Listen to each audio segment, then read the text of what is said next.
तो दोस्तों आज हम फिर से आपके लिए लेकर आए हैं देश दुनिया की तमाम ताज़ा बड़ी खबरें। सबसे पहली बड़ी खबर में आपको बताएंगे दोस्तों कि फिलिस्तीनी मुसलमानों को बचाने के लिए गाजा पट्टी में तुर्की ने उतारी अपनी फौज।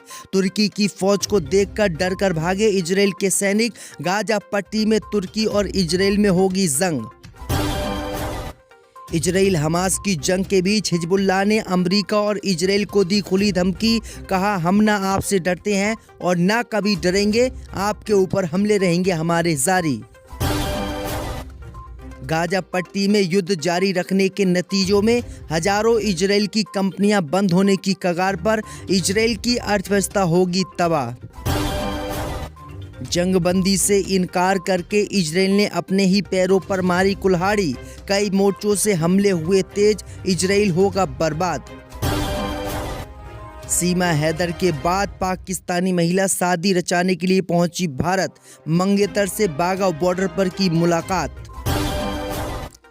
ईवीएम में गड़बड़ी के कारण मध्य प्रदेश और राजस्थान में दोबारा से होंगे चुनाव, कांग्रेस पार्टी ने किया दावा। तेलंगाना के नए मुख्यमंत्री होंगे रेवंत रेड्डी, 7 दिसंबर को लेंगे शपथ, कांग्रेस पार्टी ने किया ऐलान। मैदाने जंग में हार गई इजराइल की सेना, तो हमास को हराने के लिए अब नेताओं की करेगी इजराइल की सेना हत्या। हमास बोला फिर भी करेंगे इनका सफाया। तो दोस्तों सभी खबरों को आपको एक एक कर बताने वाले हैं। वीडियो को लाइक कर चैनल को सब्सक्राइब कर दें। इसी बीच पर तो दोस्तों अगली खबर की ओर तो गाजा पट्टी में तुर्की ने उतारी अपनी फौज, तो डर कर भागे इजराइल के सैनिक। गाजा पट्टी में युद्ध में आया एक नया मोड़। दोस्तों आपको बता दें कि इजराइल और हमास के बीच गाजा पट्टी में चल रहे युद्ध में तुर्की ने अपनी फौज उतारने का ऐलान किया है।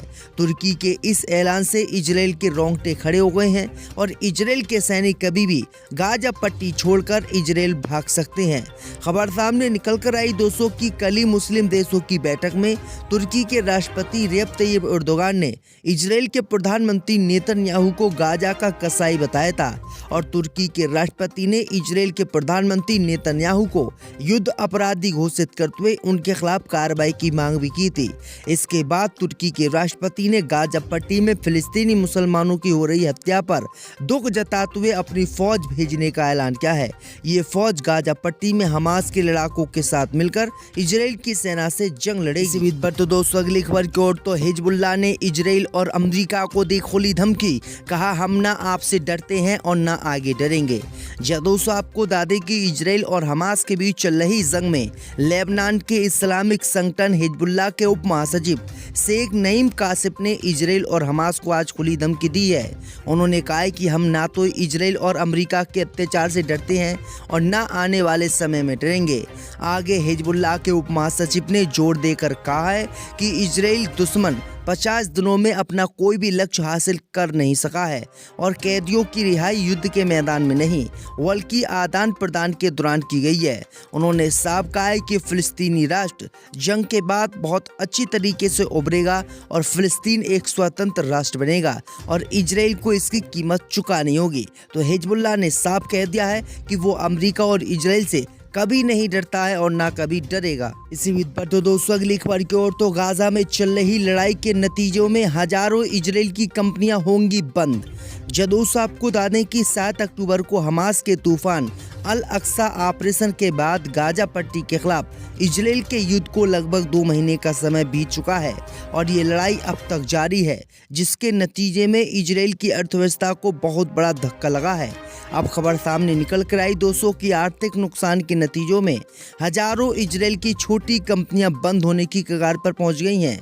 ब्लूमबर्ग ने अपनी रिपोर्ट में बताया है कि अगर लड़ाई जारी रहती है और युद्ध के नए मोर्चे खुल जाते हैं तब तो इजरायली इकोनॉमी और कंपनी गंभीर संकट में पड़ जाएंगी, क्योंकि इजराइल की कंपनियों में काम करने वाले लोग नहीं हैं, क्योंकि गाजा पट्टी के फिलिस्तीनी मुसलमानी इजराइल की कंपनियों में काम करते थे, मजदूरी करते थे और जब से जंग छिड़ी है तब से ये लोग भी काम करने नहीं आ रहे हैं, जिसके कारण इजराइल की कंपनियां अब बंद होने की कगार पर हैं और इजराइल के यहूदियों को ये बड़ा झटका लगा है। इसी बीच पर तो दोस्तों अगली खबर की ओर तो सीमा हैदर के बाद एक और पाकिस्तानी महिला पहुंची भारत, करेगी मुस्लिम लड़की से शादी।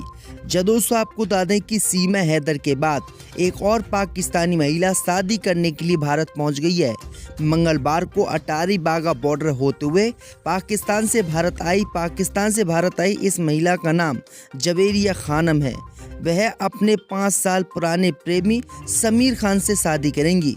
सोशल मीडिया पर इसका वीडियो अब तेजी से वायरल हो रहा है। भारत पहुंचने पर जवेरिया ने अपनी प्रतिक्रिया भी दी है। वहीं आपको बता दें कि जवेरिया की सगाई समीर खान से भारत के 5 साल पहले हुई थी, लेकिन उनको वीज़ा भारत का नहीं मिल पा रहा था और 5 साल के बाद भारत का वीज़ा मिला है, जिसके बाद इनकी पंजाब में शादी होगी। इसी बीच पर तो दोस्तों अगली खबर की ओर तो जंगबंदी से इनकार करके इजराइल ने अपने ही पैरों पर मारी कुल्हाड़ी, कई मोर्चों से हुए हमले तेज। दोस्तों आपको बता दें कि नेतन्याहू के चरमपंथी मंत्रिमंडल के स्थायी युद्ध विराम पर सहमत होने से इनकार करने की वजह से इजराइल को भारी कीमत चुकानी अब पड़ रही है। न केवल जमीनी युद्ध में उसके मारे जाने वाले सैनिकों की संख्या लगातार बढ़ रही है, बल्कि दक्षिणी लेबनान से लेकर सीरिया के गोलान और यमन तक नए मोर्चों को फिर से खुलने का मार्ग भी मिल गया है। अब एक ओर जहां पर इजराइल की सेना हमास से गाजा पट्टी में लड़ रही है, तो दूसरी तरफ नेतन्याहू के सैनिक हमास के और हिजबुल्लाह के हाथों मारे जा रहे हैं। दूसरी तरफ हूती लड़ाके भी इजराइल की सेना पर हमला कर रहे हैं और इन्हीं मामले को लेकर इजराइल अब बुरी तरीके से हर तरफ से पिट रहा है और जंगबंदी से इनकार करके इजराइल ने बहुत बड़ा नुकसान अपना कर लिया है, जो नेतन्याहू को इसकी भारी कीमत अब चुकानी पड़ेगी। इसी बीच पर तो दोस्तों अगली खबर की ओर तो तेलंगाना के नए मुख्यमंत्री होंगे रेवंत रेड्डी, 7 दिसंबर को लेंगे शपथ। दोस्तों आपको बता दें कि तेलंगाना में नए मुख्यमंत्री 7 दिसंबर को शपथ लेंगे। कांग्रेस के प्रदेश अध्यक्ष रेवंत रेड्डी राज्य के अगले सीएम होंगे। कांग्रेस नेता राहुल गांधी की सहमति के बाद रेवंत रेड्डी के नाम का ऐलान तेलंगाना में किया गया है। इससे पहले विधायक दल की मीटिंग में रेवंत रेड्डी के नाम पर नवनिर्वाचित कांग्रेस विधायकों ने मोहर लगाई थी। विधायक दल की मीटिंग के बाद दिल्ली में कांग्रेस नेताओं की मीटिंग हुई। मीटिंग में कांग्रेस अध्यक्ष मल्लिकार्जुन खड़गे, पूर्व अध्यक्ष राहुल गांधी, महासचिव केसी वेणुगोपाल सहित कई लीडर शामिल हुए और उन्होंने भी रेवंत रेड्डी के नाम पर मोहर लगा दी।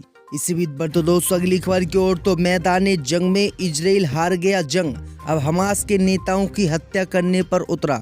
दोस्तों आपको बता दें कि इजराइल की सुरक्षा एजेंसी के प्रमुख का कहना है कि तेल अवीव, कतर, तुर्की और लेबनान सहित विभिन्न देशों में फिलिस्तीन के इस्लामी प्रतिरोध आंदोलन हमास के वरिष्ठ नेताओं की टारगेट किलिंग करेगा। इजराइल के टीवी चैनल 11 की एक रिपोर्ट ने बताया है कि इजराइल की आंतरिक सुरक्षा एजेंसी शाबाग के प्रमुख रोनन बार ने कहा है कि इजरायली कैबिनेट ने हमारे लिए एक लक्ष्य निर्धारित किया है और वह हमास का विनाश है और इस लक्ष्य को हासिल करने पर हम प्रतिबद्ध हैं। उनका कहना है कि गाजा पट्टी में हमास के लड़ाकों से तो हम जंग नहीं लड़ पा रहे हैं, लेकिन हम अब हमास के नेताओं को मारेंगे, जिसके बाद हमास ख़त्म होगा और हमास के जो बड़े बड़े नेता हैं वो मारे जाएंगे, तो गाजा पट्टी से हमास खुद ही ख़त्म हो जाएगा। यानी इजराइल की सेना मैदान जंग में तो हार रही है, इसलिए अब वो हमास के नेताओं की हत्या करेगी। इसी बीच पर तो दोस्तों अगली खबर की ओर तो ईवीएम में गड़बड़ी करके मध्य प्रदेश, राजस्थान में चुनाव जीत गई बीजेपी। राजस्थान और मध्य प्रदेश में दोबारा होंगे चुनाव। दोस्तों आपको बता दें कि खबर सामने निकल कर आ रही दोस्तों कि एक न्यूज चैनल है जिसका नाम SM हेडलाइन है।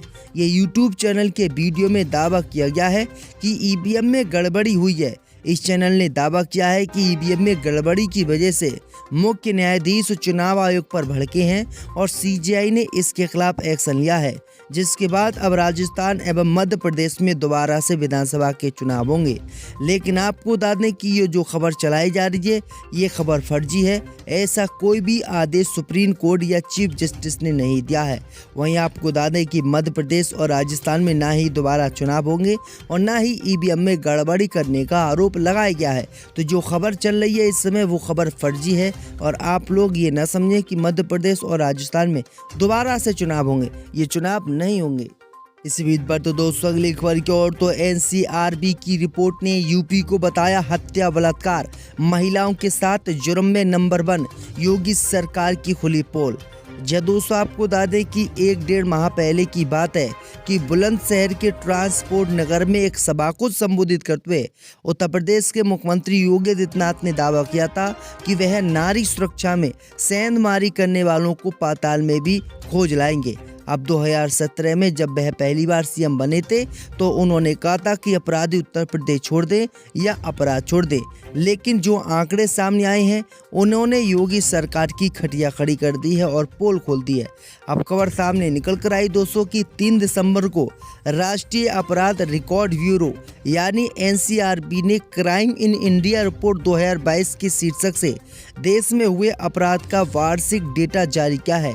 इस रिपोर्ट में साल 2022 में हुए अपराधों का लेखा जोखा है। रिपोर्ट के मुताबिक उत्तर प्रदेश हत्या, बलात्कार, अपहरण, रेप के बाद हत्या, गैंगरेप और महिलाओं के खिलाफ होने वाले अपराधों के मामले में भारत में पहले नंबर पर है। यानी उत्तर प्रदेश में सबसे ज़्यादा क्राइम, सबसे ज़्यादा महिलाओं के बलात्कार होते हैं। इतने बलात्कार, इतनी हत्याएं और इतने मुकदमे भारत के किसी भी राज्य में नहीं होते हैं। यानी योगी सरकार जो थ्योरी देती है कि हमने पूरे उत्तर प्रदेश को सुरक्षित कर दिया, वो पूरी थ्योरी गलत है।